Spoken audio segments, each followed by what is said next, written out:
اگر دل میں ارادہ ہو کہ ہم نے بدلے میں سہولت دینی ہے تو یہ رشوت ہی ہے۔ بعض گھروں میں نوکر یا جاننے والے کام نکالنے کے لیے خواتین کو چیزیں دے دیتے ہیں۔ اگر عورت انہیں قبول کر لیتی ہے تو یہ بھی ناجائز کمائی میں شمار ہوتی ہے۔ یاد رکھیں، حرام کمائی چاہے ایک ہی والا کیوں نہ ہو، وہ نسلوں کی برکت چھین لیتا ہے۔ ایسی عورت تو جو جانتے بوجھتے ہوئے اپنے گھر کو حرام آمدنی پر چلنے دے، اس کے حالات کبھی بہتر نہیں ہو سکتے۔ نمبر 7، شوہر کی نافرمانی۔ اسلام میں شوہر کی اطاعت عورت کے لیے باعث رحمت ہے، لیکن کچھ خواتین ضدی مزاج رکھتی ہیں، شوہر کی جائز بات بھی نہیں مانتی اور ہر وقت مخالفت کرتی ہیں۔ نتیجہ یہ نکلتا ہے کہ گھر کا سکون ختم ہو جاتا ہے، شوہر بیگانہ ہو جاتا ہے اور اللہ کی برکت بھی اٹھ جاتی ہے۔ جو عورت شوہر کی عزت کرے، اس کا گھر جنت بن جاتا ہے۔ نمبر 8، اپنی ذات کو نظر انداز کرنا۔ کچھ خواتین شادی کے بعد خود کو بھلا دیتی ہیں، نہ اپنی صحت کا خیال رکھتی ہیں، نہ صفائی کا، نہ ہی اپنی شخصیت کو بہتر بناتی ہیں۔ نتیجہ یہ کہ دوسروں کی نظروں میں ان کی اہمیت کم ہو جاتی ہے۔ خود کو سنوارنا گناہ نہیں بلکہ عورت کی ذمہ داری ہے، تاکہ وہ اپنے شوہر اور بچوں کے لیے پرکشش اور خوش نظر آئے۔ نمبر 9، اولاد کی تربیت میں غفلت۔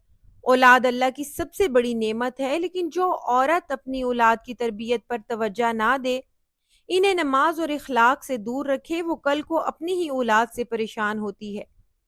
ایسی مائیں دیکھنے میں آتا ہے کہ بڑھاپے میں تنہا رہ جاتی ہیں، کیونکہ انہوں نے بچپن میں بچوں کو دین نہیں سکھایا ہوتا۔ نمبر 10، وقت ضائع کرنا۔ وقت سب سے بڑی دولت ہے، لیکن عورتیں اکثر اسے برباد کرتی ہیں۔ سارا دن ڈرامے دیکھنا، فضول کالز پر گھنٹوں گزار دینا یا دوسروں کی ٹوہ لگانا، یہ سب وقت کی بربادی ہے۔ جو عورت وقت کی قدر نہیں کرتی، وہ کبھی آگے نہیں بڑھ سکتی۔ نمبر 11، جھوٹ اور دھوکہ دہی۔ جھوٹ عورت کی عزت کو تباہ کر دیتا ہے۔ جو عورت بار بار جھوٹ بولتی ہے، لوگ اس پر اعتبار نہیں کرتے۔ دھوکہ دہی سے وقتی فائدہ تو مل سکتا ہے، لیکن ہمیشہ کے لیے عزت اور سکون چلا جاتا ہے۔ نمبر 12، رشتہ داروں سے تعلق توڑنا۔ قطع تعلقی زندگی میں نحوست لے آتی ہے۔ جو عورت اپنے رشتہ داروں سے ناتا توڑ لیتی ہے، وہ خود بھی اکیلی ہو جاتی ہے۔ والدین، بہن بھائی اور دیگر رشتوں کو جوڑنا عورت کے لیے سکون کا ذریعہ ہے۔ نمبر 13، دوسروں کو الزام دینا۔ کچھ عورتیں اپنی ناکامی کا الزام ہمیشہ دوسروں پر ڈالتی ہیں، وہ اپنی اصلاح نہیں کرتی۔ نتیجہ یہ نکلتا ہے کہ وہ ہمیشہ وہیں کھڑی رہتی ہیں اور حالات کبھی نہیں بدلتے۔ نمبر 14، دوسروں کے مال پر نظر رکھنا۔ حسد اور جلن عورت کو کھوکھلا کر دیتے ہیں۔ جو عورت دوسروں کے مال پر نظر رکھتی ہے، وہ اپنے گھر کی نعمتوں سے لطف اندوز نہیں ہو پاتی، اللہ اس سے سکون چھین لیتا ہے۔ نمبر 15، والدین کو بھلا دینا۔ جو عورت شادی کے بعد اپنے والدین کو بھول جائے اور ان کی خدمت نہ کرے، اس کی زندگی سے برکت اٹھ جاتی ہے۔ والدین کی دعائیں ہی عورت کی اصل طاقت ہیں۔ نمبر 16، زبان کی سختی۔ کچھ عورتوں کی زبان پر وقت تلخی اور کرواہٹ سے بھری ہوئی ہوتی ہے۔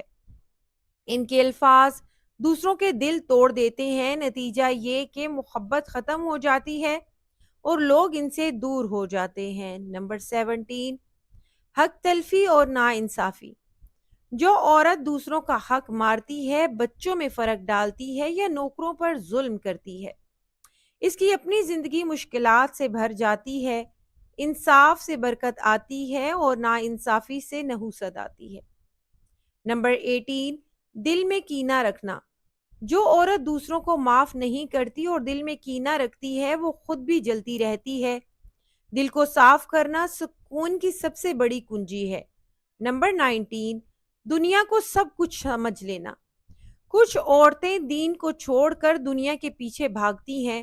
وہ سمجھتی ہیں کہ زیادہ مال، زیور اور کپڑے ہی خوشی ہیں، لیکن حقیقت یہ ہے کہ دین کے بغیر دنیا خالی ہے۔ نمبر 20، دعا اور استغفار کو چھوڑ دینا۔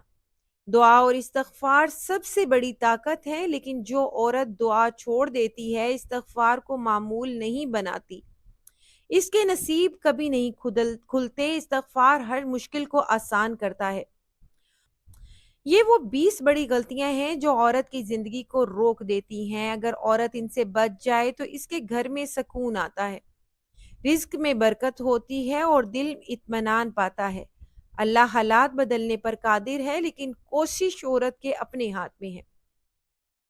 میری دعا ہے کہ اے اللہ ہمیں ان غلطیوں سے بچا، ہمارے گھروں کو برکت عطا فرما، ہمارے شوہروں کو رزق حلال کمانے والا بنا، ہماری اولاد کو نیک بنا اور ہماری زندگیوں کو اپنی رحمت سے بھر دے۔ یا رب، جو بہنیں مشکلات میں ہیں ان کے دلوں کو سکون دے، ان کے حالات بدل دے اور ان کے نصیب روشن کر دے۔ آمین یا رب العالمین۔ اگر آپ کو آج کی یہ ویڈیو پسند آئی ہے تو پلیز اسے لائک کر دیں، چینل پہ نئے ہیں تو چینل کو بھی سبسکرائب کر دیں۔ ملوں گی ایک اور نئی ویڈیو کے ساتھ، تب تک کے لیے خدا حافظ۔